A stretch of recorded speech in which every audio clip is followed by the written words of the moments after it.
ಮಟ್ಟದ ಜನಸ್ಪಂದನ ಕಾರ್ಯಕ್ರಮವನ್ನ ತಾಲೂಕಿನಲ್ಲಿ ಮಾಡ್ತಾ ಇದ್ದೇವೆ. ಇದು ತಾಲೂಕು ಮಟ್ಟದಲ್ಲ, ಜಿಲ್ಲಾ ಮಟ್ಟದ್ದು. ಆದ್ರೆ ತಾಲೂಕಿನಲ್ಲಿ ಇವತ್ತು ಆಯೋಜನೆಯನ್ನ ಮಾಡಿದ್ದೇವೆ. ಜನಗಳು ನಾನಾ ಸಮಸ್ಯೆ ಇರುತ್ತೆ. ಕನಿಷ್ಠ ಇಂಥ ವೇದಿಕೆಯಲ್ಲಿ ನಾವು ಜನಗಳನ್ನ ನೇರವಾಗಿ ಭೇಟಿಯಾದಾಗ ಅವರ ಸಮಸ್ಯೆಗಳು ಏನು ಅನ್ನೋದಾದ್ರೂ ನಮ್ಮ ಗಮನಕ್ಕೆ ಬರುತ್ತೆ. ಕೆಲವು ಸಮಸ್ಯೆಗೆ ಇಲ್ಲೇ ಸೂಚನೆ ಕೊಟ್ಟು ಪರಿಹಾರ ಕೊಡಬಹುದು. ಇನ್ನ ಕೆಲವು ಸಮಸ್ಯೆ ಈಗ ಉಪಚುನಾವಣೆಯಲ್ಲಿ 2 ಸ್ಥಾನ ಖಂಡಿತವಾಗಿ ನಾವು ಕಾಂಗ್ರೆಸ್ ಪಕ್ಷ ಗೆಲ್ಲುತ್ತೆ ಅನ್ನುವಂಥ ವಿಶ್ವಾಸ ಇದೆ. ನಾನು ಇಲ್ಲಿ ಬೈ ಎಲೆಕ್ಷನ್ಗೆ ನಾನು ಹೋಗಿರಲಿಲ್ಲ, ಬೇರೆ ಕಡೆ ಎಲೆಕ್ಷನ್ಗೆ ಹೋಗಿದ್ದೆ. ನಿನ್ನೆ ವೋಟಿಂಗ್ ಆಯಿತು. ಅದಕ್ಕೆ ಆಗಿದ ತಕ್ಷಣ ಫಸ್ಟು ಹಾಸನ ಜಿಲ್ಲೆಗೆ ನಮ್ಮ ಕರ್ತವ್ಯಕ್ಕೆ ಬಂದಿದ್ದೇವೆ. ನಾನು ಈಗ 3 ವಾರದಿಂದ ಎಲೆಕ್ಷನಲ್ಲಿದ್ದೆ. ಅದಕ್ಕೆ ಮೊದಲು 3 ವಾರ ಅಸೆಂಬ್ಲಿ ಸೆಷನ್ ಇತ್ತು. ಸೊ ಈಗ 1.5 ತಿಂಗಳಿಂದ ಇದೇ ಕೆಲಸ ಆಯಿತು. ಅದಕ್ಕೆ ಇವತ್ತು ಫಸ್ಟು ಹಾಸನ್ಗೆ ಭೇಟಿ ಇಟ್ಕೊಂಡಿದ್ದೇನೆ. ಬಟ್ ಸೊ ನನಗೆ ಉಪಚುನಾವಣೆ ಯಾರು ನಮ್ಮ ಮುಖಂಡರೆಲ್ಲ ಭಾಗವಹಿಸಿದ್ದಾರೆ ಅವರ ವರದಿ ಪ್ರಕಾರವಾಗಿ 100% 2 ಸೀಟು ಗೆಲ್ಲುತ್ತೆ ಅನ್ನುವಂಥ ವಿಶ್ವಾಸವನ್ನು ಇಟ್ಕೊಂಡಿದ್ದೇವೆ. ಇನ್ನು ಉಳಿದಾಗೆ ಇವತ್ತು LPG ಸಿಲಿಂಡರ್ದು ಸಮಸ್ಯೆ ದಿನೇ ದಿನೇ ಉಲ್ಬಣ ಆಗ್ತಾ ಇದೆ. ಯುದ್ಧ ಇದೆ ನಿಜ, ಆದರೆ ಕೇಂದ್ರ ಸರ್ಕಾರದವರು ಜವಾಬ್ದಾರಿ ತಗೊಂಡು ಇದಕ್ಕೆ ಏನಾದರೂ ಒಂದು ಪರಿಹಾರವನ್ನು ತಕ್ಷಣ ಕೊಡಬೇಕು. ಸಣ್ಣ ಪುಟ್ಟ ಈಗ ಅಂಗಡಿಗಳು ಏನೋ ಒಂದು ಕಾಫಿ ಅಂಗಡಿ, ತಿಂಡಿ ಅಂಗಡಿ ಮಾಡ್ತಾ ಇದ್ದವ್ರಿಗೆ ಇವತ್ತು ಗ್ಯಾಸು ಸಿಗದೆ ಅವರ ಜೀವನೋಪಾಯನೇ ಬಂದಾಗಿದೆ. ಲಕ್ಷಾಂತರ ಆಟೋಗಳವ್ರಿಗೂ ಕೂಡ ಗ್ಯಾಸು ಸಿಗದೆ ಅವ್ರದ್ದು ಜೀವನ ಸಂಪಾದನೆ ನಿಂತೋಗಿದೆ. ಸೊ ಈಗ ಕೇಂದ್ರ ಸರ್ಕಾರ ಇದನ್ನು ಜವಾಬ್ದಾರಿಯಾಗಿ ತಗೊಂಡು ಮಾಡಬೇಕು. ಯುದ್ಧ ಸದ್ಯಕ್ಕೆ ತಾತ್ಕಾಲಿಕ ಕದನ ವಿರಾಮ ಘೋಷಣೆ ಮಾಡಿದ್ದಾರೆ. ಸೊ ಅದರಿಂದ ಆದರೂ ಈಗ ತಕ್ಷಣ ಪರಿಹಾರ ಕ್ರಮವನ್ನು ಕೇಂದ್ರ ಸರ್ಕಾರ ಈಗಲಾದರೂ ಇದಕ್ಕೆ ಮಾಡಿಕೊಟ್ಟು, ಯಾಕಂದರೆ ತುಂಬ ಲಕ್ಷಾಂತರ ಜನ ದಿನದ ಸಂಪಾದನೆ ನಿಂತೋಗಿದೆ ಅವರಿಗೆ. ಸಣ್ಣ ಪುಟ್ಟ ಹೋಟ್ಲು ದೊಡ್ಡವ್ರಿಗೆ ಹೆಂಗೋ ಬ್ಲ್ಯಾಕ್ ಮಾರ್ಕೆಟಲ್ಲಿ ತಗೊಳ್ತಾರೆ, ಅದೇನೋ 4,000 5,000 ರೂಪಾಯಿ ಕೊಟ್ಟರೆ ಬ್ಲ್ಯಾಕ್ ಮಾರ್ಕೆಟಲ್ಲಿ ಸಿಗುತ್ತೆ ಅಂತ ಎಲ್ಲ ಮಾತಾಡ್ತಾ ಇದ್ದಾರೆ. ಸೊ ಅದನ್ನು ಕಂಟ್ರೋಲ್ ಮಾಡೋಕ್ಕೆ ಯಾಕೆ ಆಗ್ತಾ ಇಲ್ಲ? ಲೀಗಲ್ಲಾಗಿ ಸಪ್ಲೈ ಸಿಗೋದಿಲ್ಲ, ಆದರೆ ಬ್ಲ್ಯಾಕ್ ಮಾರ್ಕೆಟಲ್ಲಿ ಹೆಂಗೆ ಸಿಗ್ತಾ ಇದೆ? ಇದು ಆಡಳಿತ ವೈಫಲ್ಯ ಹೌದಾ ಅಲ್ವಾ? ಸಿಗಲಿಲ್ಲ, ಯಾರಿಗೂ ಸಿಗಲಿಲ್ಲ ಅಂದರೆ ಅದೊಂಥರ. ಬ್ಲ್ಯಾಕ್ ಮಾರ್ಕೆಟ್ಗೆ ಹೆಂಗೆ ಲೀಕ್ ಮಾಡ್ತಾ ಇದ್ದಾರೆ? ಅದು ಕಂಪ್ನಿ ಸಪ್ಲೈ ಮಾಡೋ ಕಂಪ್ನಿಗಳು 4 ಇದೆ, ಸೆಂಟ್ರಲ್ ಗೌರ್ಮೆಂಟ್ ಅಂಡರ್ಟೇಕಿಂಗ್ಗಳು ಅವೆಲ್ಲನೂ ಕೂಡ. ಅದು ಹೇಗೆ ಯಾರನ್ನ ಯಾಮಾರಿಸಿ ಬ್ಲ್ಯಾಕ್ ಮಾರ್ಕೆಟ್ಗೆ ಎಂಟ್ರಿ ಆಗ್ತಾ ಇದೆ? ಲೀಗಲ್ ಆಗಿ ಯಾಕೆ ಸಿಗ್ತಾ ಇಲ್ಲ, ಬ್ಲ್ಯಾಕ್ ಮಾರ್ಕೆಟಲ್ಲಿ ಯಾಕೆ ಸಿಗ್ತಾ ಇದೆ? ಸೊ ಇದನ್ನು ತಕ್ಷಣ ಕೇಂದ್ರ ಸರ್ಕಾರ ಪರಿಹಾರ ಮಾಡಬೇಕು. ಹಾಸನ ಜಿಲ್ಲೆಯಲ್ಲಿ ಇಂದು ಜಿಲ್ಲಾ ಮಟ್ಟದ ಜನಸ್ಪಂದನ ಕಾರ್ಯಕ್ರಮವನ್ನು ನಾವು ಬೇಲೂರು ತಾಲೂಕಿನಲ್ಲಿ ಹಮ್ಮಿಕೊಂಡಿದ್ದೇವೆ. ಪ್ರತಿಯೊಂದು ತಾಲೂಕಿನಲ್ಲೂ ಕೂಡ ಸರದಿ ಆಧಾರದ ಮೇಲೆ ಜಿಲ್ಲಾ ಮಟ್ಟದ ಜನಸ್ಪಂದನೆಯನ್ನು ಮಾಡಿ ಅಲ್ಲಿ ಆದಷ್ಟು ಜನಗಳ ಸಮಸ್ಯೆಗಳಿಗೆ ಅರ್ಥ ಮಾಡಿಕೊಳ್ಬೇಕು. ಮೊದಲು ಎಲ್ಲ ಸಮಸ್ಯೆಗೆ ನಾವು ಸ್ಪಾಟಲ್ಲಿ ಪರಿಹಾರ ಕೊಡೋಕ್ಕೆ ಆಗೋದಿಲ್ಲ, ಆದರೆ ಕನಿಷ್ಠ ಅರ್ಥ ಮಾಡಿಕೊಂಡ್ರೆ ಜನಗಳದ್ದು ಏನು ಪ್ರಾಬ್ಲಮ್ಸ್ ಇದೆ ಅದನ್ನು ಆನಂತರ ಕೂತ್ಕೊಂಡಾದರೂ ನಾವು ಪರಿಹಾರ ಮಾಡ್ಬೋದು. ಮತ್ತು ಅಧಿಕಾರಿಗಳಿಗೆ ಸೂಚನೆ ಕೊಡ್ಬೋದು. ಎಷ್ಟೋ ಬಾರಿ ಜನಗಳ ನಿಜವಾದ ಸಮಸ್ಯೆ ಏನು ಅನ್ನೋದೇ ನಮ್ಗಳಿಗೆ ಗೊತ್ತಿರೋದಿಲ್ಲ. ಬರೀ ಆಫೀಸಲ್ಲಿ ಕೂತ್ಕೊಂಡು ನಾವು ರಿವ್ಯೂ ಮೀಟಿಂಗ್ ಮಾಡಿ ಡೈರೆಕ್ಷನ್ ಕೊಟ್ಟರೆ ಅದು ನಾವು ಏನು ತಿಳಿದಿರುತ್ತೆ ಅದ್ರ ಮೇಲೆ ನಾವು ಮಾಡ್ತೀವಿ. ಆದರೆ ಜನಗಳ ಸಮಸ್ಯೆನೇ ನಮಗೆ ಸರಿಯಾಗಿ ತಿಳಿದಿಲ್ಲ ಅಂತ ಹೇಳಿದ್ರೆ ಸಮಸ್ಯೆ ಪರಿಹಾರ ಮಾಡಲಿಕ್ಕೆ ಆಗೋದಿಲ್ಲ. ಹಾಗಾಗಿ ಮುಖ್ಯ ಉದ್ದೇಶ ಜನಗಳ ಸಮಸ್ಯೆಗಳು ಏನು ಅನ್ನೋದನ್ನು ಅರ್ಥ ಮಾಡ್ಕೊಳ್ಳೋದು. ಎರಡನೇದು, ಅದರಲ್ಲಿ ಸಾಧ್ಯ ಆದಷ್ಟು ಪರಿಹಾರ ಕೊಡುವಂತಹದ್ದು. ಕೆಲವು ಪರಿಹಾರ ಕೊಡೋದಕ್ಕೆ ಆಗದೇ ಇರುವಂತಹದ್ದು ಕೂಡ ಇರಬಹುದು. ಆದರೂ ಕೂಡ ಜನ ಕನಿಷ್ಠ ಅವರಿಗೆ ನೇರವಾಗಿ ಜಿಲ್ಲಾ ಮಟ್ಟದಲ್ಲಿ ಅಧಿಕಾರಿಗಳಿಗೆ, ಮಂತ್ರಿಗಳ ಗಮನಕ್ಕೆ ತರೋದಕ್ಕೆ ಇದೊಂದು ಅವಕಾಶ.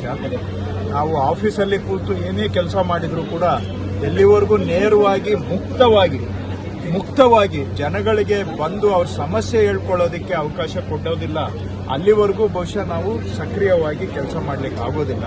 ಹಾಗಾಗಿ ಜಿಲ್ಲೆಯಲ್ಲಿ ನಾನು ಹೆಚ್ಚು ನಮ್ಮೆಲ್ಲ ಶಾಸಕರು, ಸಂಸದರು, ಅಧಿಕಾರಿಗಳ ಸಹಕಾರದಿಂದ ಹೆಚ್ಚಿನ ಆದ್ಯತೆಯನ್ನು ಜನಸ್ಪಂದನ ಕಾರ್ಯಕ್ರಮಕ್ಕೆ ಕೊಟ್ಟಿದ್ದೇವೆ. ಯಾಕೆಂದರೆ ಇಲ್ಲಿ ಯಾರೂ ಕೂಡ ಮಧ್ಯದಲ್ಲಿ ಪುಡಾರಿಗಳು, ಮಧ್ಯವರ್ತಿಗಳು ಯಾರಿಗೂ ಅವಕಾಶ ಇಲ್ಲದೆ ನೇರವಾಗಿ ಜನಗಳೇ ಅವರನ್ನ ಸಮಸ್ಯೆಯನ್ನು ಹೇಳ್ಕೊಳ್ಳಿಕ್ಕೆ ಭೇಟಿ ಮಾಡಲಿಕ್ಕೆ ನಮ್ಮನ್ನ ಮುಕ್ತವಾಗಿ ಅವಕಾಶ ಕೊಟ್ಟಾಗ ಎಲ್ಲೋ ಒಂದಷ್ಟು ಕಡೆ ಆ ಪರಿಹಾರ ಮಾಡೋದಕ್ಕೆ ಆಗುವಂತಹ ಸಮಸ್ಯೆಗಳಿದ್ದು ಅಧಿಕಾರಿಗಳು ಬೇಜವಾಬ್ದಾರಿತನದಿಂದ ಸಣ್ಣ ಪುಟ್ಟ ಸಮಸ್ಯೆನೂ ಪರಿಹಾರ ಆಗ್ತಾ ಇಲ್ಲ ಅಂದ್ರೆ ಇಲ್ಲಿ ಎಲ್ಲರ ಕಣ್ಣಿಗೂ ಕಾಣುತ್ತೆ. ಅದರಿಂದ ಅಧಿಕಾರಿಗಳು ಎಚ್ಚೆತ್ತುಕೊಂಡು ಮುಂದೆ ಆ ಥರ ಸಮಸ್ಯೆಗಳು ಬಾರದ ಹಾಗೆ ಪರಿಹಾರ ಮಾಡುವಂತದ್ದು ಆಗ್ತದೆ.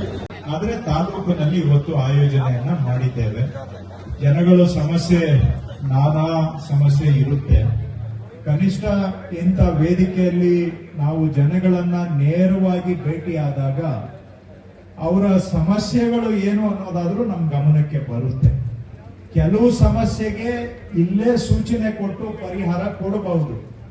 ಇನ್ನ ಕೆಲವು ಸಮಸ್ಯೆ ಕನಿಷ್ಠ ನಮ್ಗೆ ಸರಿಯಾಗಿ ಅರ್ಥ ಆದ್ರೆ ಅದನ್ನ ನಾವು ತದನಂತರದ ದಿನಗಳಲ್ಲಿ ಆಡಳಿತ ವ್ಯವಸ್ಥೆಯನ್ನ ಸರಿಯಾಗಿ ಬಲಪಡಿಸಿ ಅದರ ಮುಖಾಂತರ ಬೇರೆ ಸಮಸ್ಯೆಗಳಿಗೆ ಪರಿಹಾರ ಕೊಡಬಹುದು.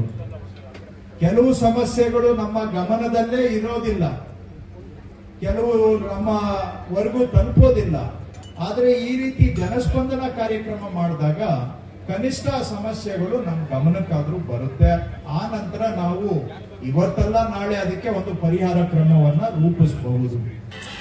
ಜೊತೆಗೆ ಮಂತ್ರಿಗಳನ್ನ, ಜಿಲ್ಲಾಧಿಕಾರಿಗಳನ್ನ ಭೇಟಿ ಆಗ್ಬೇಕಾದ್ರೆ ಯಾರೋ ಮಧ್ಯಸ್ಥಿಕೆ ಯಾರ ಮುಖಾಂತರನೂ ಹೋಗ್ಬೇಕು, ಯಾರೋ ಲೀಡರ್ನ ಕರ್ಕೊಂಡು ಹೋಗ್ಬೇಕು, ಇಲ್ಲ ಅಂತ ಹೇಳಿದ್ರೆ ಮಧ್ಯವರ್ತಿಗಳ ಮುಖಾಂತರ ಹೋಗ್ಬೇಕು ಅನ್ನೋದು ಜನಗಳ ನಂಬಿಕೆ. ಆದ್ರೆ ಇಲ್ಲಿ ನೇರವಾಗಿ ಭೇಟಿ ಮಾಡೋದಕ್ಕೆ ಅವಕಾಶ ಕೊಟ್ಟಾಗ ಇಲ್ಲಿ ಮಧ್ಯದಲ್ಲಿ ಯಾರಿಗೂ ಪುಡಾರಿಗಳಿಗೂ ಅವಕಾಶ ಇಲ್ಲ, ಮಧ್ಯವರ್ತಿಗಳಿಗೂ ಅವಕಾಶ ಇಲ್ಲ. ಜನನೇ ನೇರವಾಗಿ ಭೇಟಿ ಮಾಡಬಹುದು. ಇಡೀ ಜಿಲ್ಲಾಡಳಿತ ಒಂದು ಕಡೆ ಕೂರುತ್ತೆ ಅಂತ ಹೇಳಿದಾಗ ಜನಕ್ಕೂ ಎಲ್ಲ ಒಂದು ಕಡೆ ಅವರ ಸಮಸ್ಯೆ ಹೇಳ್ಕೊಳ್ಳೋದಕ್ಕೆ ನೇರವಾಗಿ ಅವಕಾಶ ಸಿಕ್ಕಂಗೆ ಆಗುತ್ತೆ. ಸೊ ಹಾಗಾಗಿ ಆ ಉದ್ದೇಶದಿಂದ ಇವತ್ತು ಈ ಜನಸ್ಪಂದನೆ ಕಾರ್ಯಕ್ರಮವನ್ನು ಹಾಸನ ಜಿಲ್ಲೆಯಲ್ಲಿ ನಾವೆಲ್ಲರೂ ಸೇರಿ ಶಾಸಕರು ಕೂತ್ಕೊಳ್ಳಿ ಪ್ಲೀಸ್, ಶಾಸಕರು, ಸಂಸದರು, ಜಿಲ್ಲಾ ಆಡಳಿತ ಎಲ್ಲರೂ ನಾವು ಬಹಳ ಸೀರಿಯಸ್ ಆಗಿ ತಗೊಂಡು ಇದನ್ನ ಮಾಡಿಕೊಂಡು ಬಂದಿದ್ದೇವೆ. ಈಗ ಉದಾಹರಣೆಗೆ ನಾವು ಹಾಸನಲ್ಲಿ ಫಸ್ಟ್ ಮಾಡಿದಾಗ 860 ಅರ್ಜಿಗಳು ಬಂದಿತ್ತು. ಆ ನಂತರ ಚನ್ನರಾಯಪಟ್ಟಣ ಮಾಡಿದಾಗ 1069 ಅರ್ಜಿ ಬಂದಿತ್ತು. ಸಕಲೇಶ್ಪುರದಲ್ಲಿ 964 ಅರ್ಜಿ ಬಂದಿತ್ತು. ಈ ಒಟ್ಟು ಎಲ್ಲ ಸೇರಿದ್ರೆ 2893 ಅರ್ಜಿಗಳು. ಜನ ಜಾಸ್ತಿ, ಯಾಕಂದ್ರೆ ಒಂದು ಅರ್ಜಿಗೆ 2, 3, 5 ಜನ ಬರ್ತಾರೆ.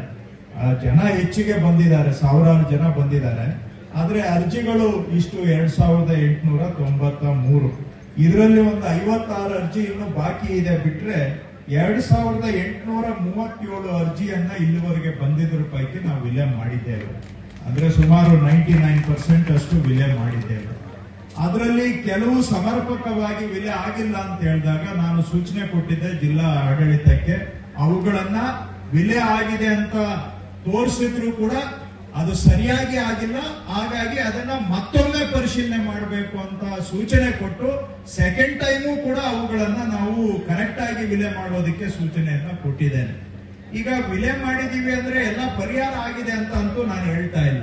ಯಾಕಂದ್ರೆ ಕೆಲವರು ಬರೋದು ಸಮಸ್ಯೆಗಳು ಅದು ಇಲ್ಲ ಸಿವಿಲ್ ಕೋರ್ಟ್ಗೆ ಬರ್ತದೆ, ಇಲ್ಲ ಅಂತ ಹೇಳಿದ್ರೆ ಮಾಡಕ್ ಆಗದೆ ಇರೋ ಕೆಲಸನೂ ಕೇಳ್ಕೊಂಡು ಬರ್ತಾರೆ. ಇಲ್ಲಿ ಕೇಳಬಾರ್ದು ಅಂತ ನಾವ್ ಹೇಳಕ್ ಆಗೋದಿಲ್ಲ. ಜನ ಅವರು ತಿಳಿದಿದ್ರೆ ನಮಗೆ ಕೇಳ್ತಾರೆ. ಆದ್ರೆ ಕಾನೂನಿನ ಚೌಕಟ್ಟು ಒಳಗಡೆ ಏನು ಸಾಧ್ಯ ಅದನ್ನ ಮಾತ್ರ ನಾವು ಮಾಡಬಹುದು. ಜನ ಕೇಳಿದ್ ಎಲ್ಲಾನು ಮಾಡಕ್ ಆಗೋದಿಲ್ಲ. ಇಲ್ಲಿಗಲ್ ಮಾಡಿ ಅಂತ ಹೇಳಿದ್ರೆ ನಾವು ಮಾಡಕ್ ಆಗುತ್ತಾ? ಅವು ಆಗೋದಿಲ್ಲ. ಇನ್ನೆಷ್ಟೋ ಜನ ಬರ್ತಾರೆ, ಅವ್ರದ್ದು ಪಕ್ಕದ ಜಮೀನವ್ರದ್ದು, ಅಣ್ಣ ತಮ್ಮಂದ್ರದ್ದು, ದೊಡ್ಡ ಚಿಕ್ಕ ಮಕ್ಕಳದು ಅವ್ರದ್ದೇನೋ ಜಗಳಗಳಿರ್ತವೆ. ಅದಕ್ಕೊಂದಿನ ಅರ್ಜಿ ಒಂದು ಹಿಡ್ಕೊಂಡು ಬಂದು ಅವನ್ ಹಂಗ್ ಮಾಡವನೆ, ಇವ್ರು ಹಿಂಗ್ ಮಾಡವನೆ ಅಂತ ಅದನ್ನ ತಗೊಂಡ್ ಬಂದು ಜಾಸ್ತಿ ಅಂತ ಅರ್ಜಿಗಳು ಕೂಡ ಬರ್ತವೆ.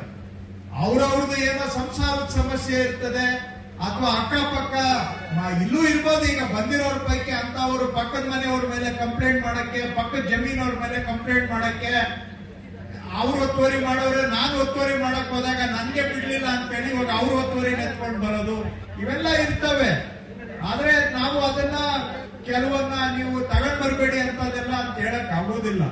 ಒಟ್ಟು ನಾನು ಏನ್ ಹೇಳ್ತಾ ಇದ್ದೀನಿ ಅಂದ್ರೆ ಕಾನೂನಿನ ಚೌಕಟ್ಟು ಒಳಗಡೆ ಯಾವುದು ಸಾಲ್ವ್ ಮಾಡಕ್ಕೆ ಸಾಧ್ಯ ಅಂತವುಗಳನ್ನಂತೂ ಬಹಳ ನಾವು ಪ್ರಾಮಾಣಿಕವಾಗಿ ಪರಿಹಾರ ಮಾಡುವಂತ ಪ್ರಯತ್ನವನ್ನ ಮಾಡ್ತಾ ಇದ್ದೇವೆ. ಈ ಜಿಲ್ಲೆಯಲ್ಲಿ ದೊಡ್ಡ ಸಮಸ್ಯೆ ಅಂತ ಹೇಳಿದ್ರೆ